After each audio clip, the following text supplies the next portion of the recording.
नमस्कार, कशिश न्यूज़ का digital platform देख रहे हैं। इस वक़्त हमारे बगल वाले फ्रेम में आनंद पुष्कर जी हैं, शिक्षक नेता हैं और मेरा नाम आशुतोष मिश्रा है।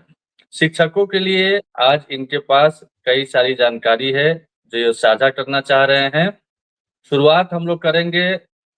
जो शिक्षकों की ट्रांसफ़र पोस्टिंग वाली जो पॉलिसी है, उसमें संशोधन होने वाला है। उसमें क्या लगता है कब तक वो संशोधन हो जाएगा और क्या क्राइटेरिया रहेगा शिक्षकों के ट्रांसफर और पोस्टिंग का?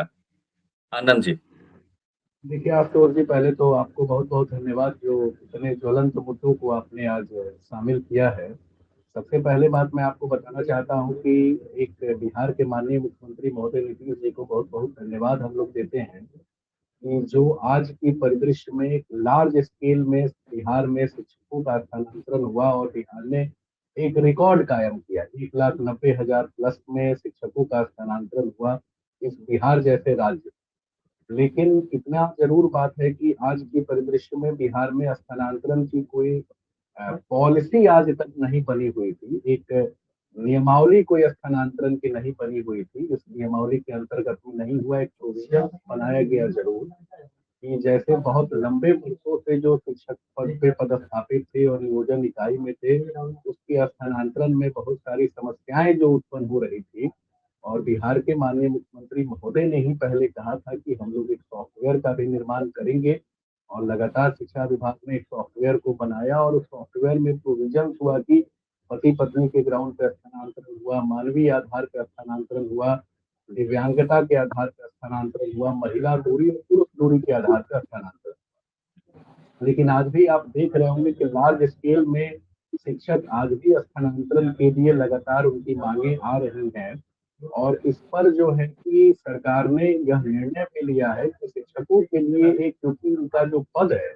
वह स्थानांतरणीय पद है, तो स्थानांतरणीय जब पद होता है यानी कि इनके लिए स्थानांतरण की कोई नियमावली होनी भी चाहिए। अभी शिक्षा विभाग ने एक स्थानांतरण के लिए एक समिति बनाई है, जो समिति स्थानांतरण की नियमावली को बनाएगी और जैसे ही स्थानांतरण की नियमावली की रिपोर्ट जब आ जाएगी सामने, उनकी नियमावली बन जाएगी, तो उस स्थानांतरण की नियमावली के आलोक में शिक्षकों का लार्ज स्केल में स्थानांतरण भी होगा,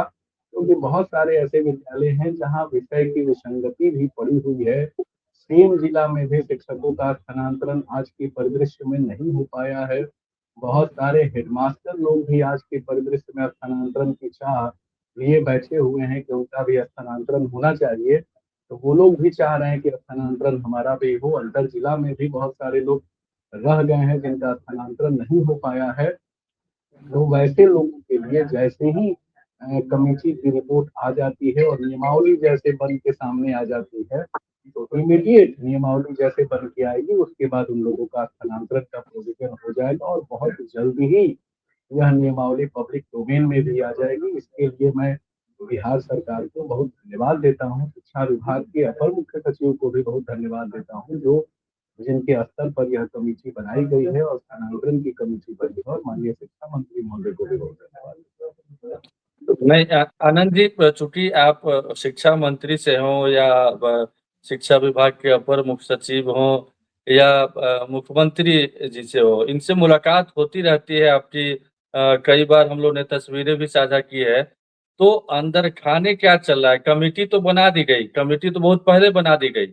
कोई डेडलाइन दे सकते हैं क्या, या अंदर खाने कितनी तेज़ी से वो कमिटी काम कर रही है? इसके बारे में कुछ शिक्षकों को आप आश्वासन दे पाएँ कि इस समय तक, इस समय सीमा तक ये सारी चीज़ें पूरी हो जाएगी? देखिए, सबसे बड़ी बात यह है कि जो समिति अभी बनाई गई है, उस समिति में यह ज़रूर है कि एक टाइम बाउंड फ्रेम भी है,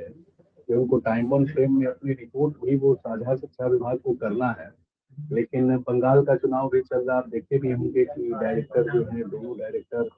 वो बंगाल के चुनाव में भी चले गए हैं, लेकिन तब भी यहाँ बैठकें होंगी भी, टाइम फ्रेम भी है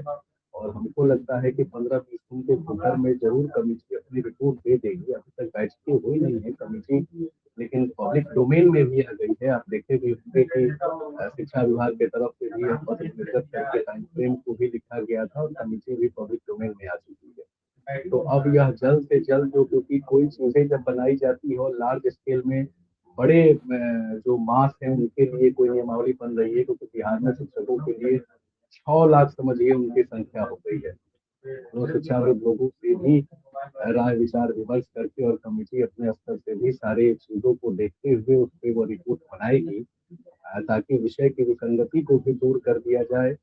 मैक्सिमम शिक्षकों को जो है कि उनका स्थानांतरण उनके मननुकूल जगह पे दे दिया जाए, और जो बहुत सारे हेडमास्टर लोग भी हैं जो प्रमोशन के लिए हैं, इंतजार में हैं,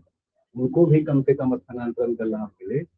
तो ये सारे विषयों पर मंथन चल रहा है, और जल्द से जल्द जो है कमेटी अपनी बैठक भी करेगी, और बैठक करने के बाद अपनी रिपोर्ट भी देगी, और एक टाइम फ्रेम भी होगा, क्योंकि सरकार यह चाहती भी है कि जल्द से जल्द टाइम फ्रेम के अंदर में ही सारी चीजों को किया जाए। और आप देखे भी होंगे कि माननीय मुख्यमंत्री महोदय का हर विषयों पे लगातार मॉनिटरिंग रहता है। जब भी कोई चीज वो करते हैं तो हर चीजों पे उनका मॉनिटरिंग स्वयं रहता है, और विषयों को लगातार वो देखते हैं। तो हमको लगता है कि अप्रैल महीना में जरूर कमेटी की रिपोर्ट आ जाए। अच्छा, एक एक चीज़ और, ये मानक क्या रहेगा, क्राइटेरिया क्या रहेगा शिक्षकों के ट्रांसफर पोस्टिंग का? ये कमिटी डिसाइड करेगी या कुछ इंस्ट्रक्शंस दिए गए हैं कमिटी को कि इससे नीचे नहीं, 3 साल, 5 साल, क्या है? ये तो जैसे आशुतोष जी है कि कमेटी जब बैठेगी तो कमेटी के समक्ष बिहार भर के शिक्षकों के द्वारा और प्रबुद्ध जनों के द्वारा, माननीय के द्वारा लगातार यह मांग की भी जा रही थी, और शिक्षकों के द्वारा यह आवाज भी उठ रहा था, और लगातार जिला से भी यह रिपोर्ट आ रही थी कि बहुत सारे ऐसे विद्यालय हैं जहाँ विषय की विसंगति उत्पन्न पड़ी हुई है, क्योंकि एक या बार एक लाइन सहूलियत और, या होम टाउन, या होम टाउन। होम टाउन तो रहेगा ही, होम टाउन की परिपाटी तो रहेगी ही। और दूसरा है कि स्थानांतरण का मतलब ही होता है कि स्वैच्छिक ऐच्छिक होता है, लोगों को सहूलियत देने के लिए स्थानांतरण होता है, और पद भी स्थानांतरणीय होता है। आप देखे होंगे कि सरकार ने लार्ज स्केल पे ज्यादा से ज्यादा शिक्षक जो है स्थानांतरण से प्रभावित भी हुए हैं, और जो लोग स्थानांतरण के लिए अभी लगे हुए हैं, प्रतीक्षारत भी हैं, जिनका नहीं हो पाया है, सेम जिलों में भी नहीं हो पाया है, तो वैसे लोगों के लिए जो नियमावली बनाई जाएगी, वह नियमावली कहीं ना कहीं उनके लिए ही नियमावली बनाई जाएगी, और समय समय पर नियमावली संशोधन होता भी है। तो एक बार जब नियमावली शिक्षा विभाग के द्वारा जब पब्लिक डोमेन में आ जाएगा, तो हम सब लोग उस नियमावली को भी देखेंगे, और देखने के बाद अगर उसमें कहीं कोई लगेगा कि अगर कहीं कोई त्रुटि है या कोई बातें छूट गई है, तो अवश्य जो है कि संशोधन भी नियमावली होती है, तो उसमें संशोधन अवश्य कराएंगे। चलिए, एक वित्त रहित शिक्षकों से जुड़ी हुई भी कई सारी समस्याएं हैं, उसमें क्या जानकारी है, क्या अपडेट है? किस स्तर तक, सरकारी स्तर तक, विभाग के स्तर पर बात पहुंची है? कब तक समस्या का समाधान होगा? देखिए, आप लोग जो सबसे बड़ी बात यह है कि हम लोग पहले तो धन्यवाद देंगे बिहार सरकार को और माननीय मुख्यमंत्री महोदय को, जिन्होंने एक बहुत ही बेहतर कमेटी जो है, आज के परिदृश्य में आप जानते भी होंगे कि मुख्य सचिव की अध्यक्षता में बिहार में एक सबसे बड़ी कमेटी बनी है। आज तक यह कमेटी नहीं बनी थी, और उस कमेटी के मसले में मैं जाकर व्यक्तिगत रूप से मुख्य सचिव महोदय की भी और माननीय मुख्यमंत्री महोदय के भी संज्ञान में, और माननीय मुख्यमंत्री महोदय जी के भी संज्ञान में मैं सारी बातों को लाया था। और मैं धन्यवाद देता हूँ सरकार को कि सरकार के स्तर पर इतनी बड़ी कमेटी बनी है, और वह कमेटी की प्रयासरत में हम लोग हैं कि जल्द से जल्द वह जो एक बड़ी कमेटी बनी है, जिसमें बिहार के विकास आयुक्त से लेकर शिक्षा विभाग के अपर मुख्य सचिव से लेकर मुख्य सचिव की अध्यक्षता में कमेटी जो बनाई गई है, वो कमेटी जल्द से जल्द बैठक करके और अपनी रिपोर्ट को जो है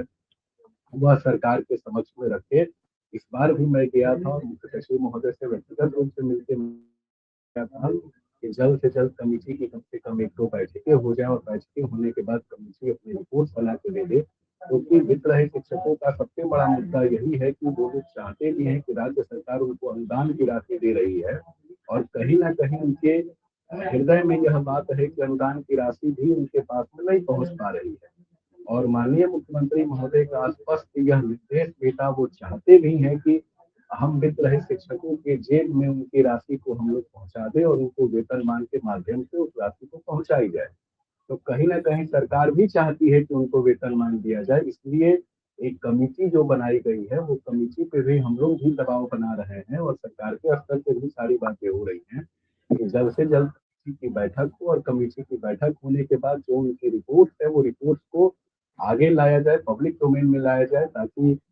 उस आधार पे जो वित्त रहित शिक्षकों का जो वेतनमान का मसला है वो जल्द से जल्द रिजॉल्व किया जा सके। और इस पे आपने भी देखा होगा कि माननीय मंत्री जी ने भी कहा था, उनका भी एक बयान था, उन्होंने भी कहा था कि हम लोग चाहते हैं कि जल्द से जल्द कमेटी अपनी रिपोर्ट दे। तो इसी आधार में और व्यक्तिगत रूप से मिलकर भी मैंने मुख्य सचिव महोदय को कहा था, हम लोग भी प्रयास करते हैं कि जल्द से जल्द कमेटी अपनी रिपोर्ट दे ताकि उनको वेतनमान मिल सके। दूसरी बात हम यह कहना चाहेंगे आपको कि आप देखते होंगे कि शिक्षकों का प्रमोशन, धन्यवाद देते हैं अपर मुख्य सचिव को उस परिदृश्य में कि उन्होंने प्रमोशन जो वित्त जो हमारे शिक्षक थे, विशिष्ट शिक्षक थे या विद्यालय अध्यापक के शिक्षक जो हो गए हैं, तो उन लोगों की एक मांग थी कि हमको प्रमोशन का लाभ दिया जाए। बहुत जिलों में आप देखते होंगे कि वेतन में भी उनके अंतर आ गए,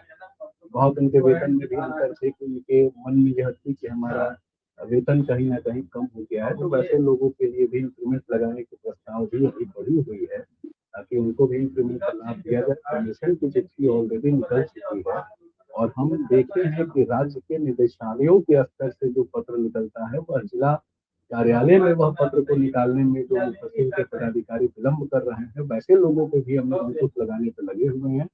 आप देखे भी होंगे कि जैसे विभिन्न जिलों में, सिवान में, बेतिया में व्यक्तिगत रूप से जिलाधिकारी महोदय से मिलके हमने बात किया, संवाद किया और वहाँ भी प्रमोशन की चिट्ठी आज निकली है।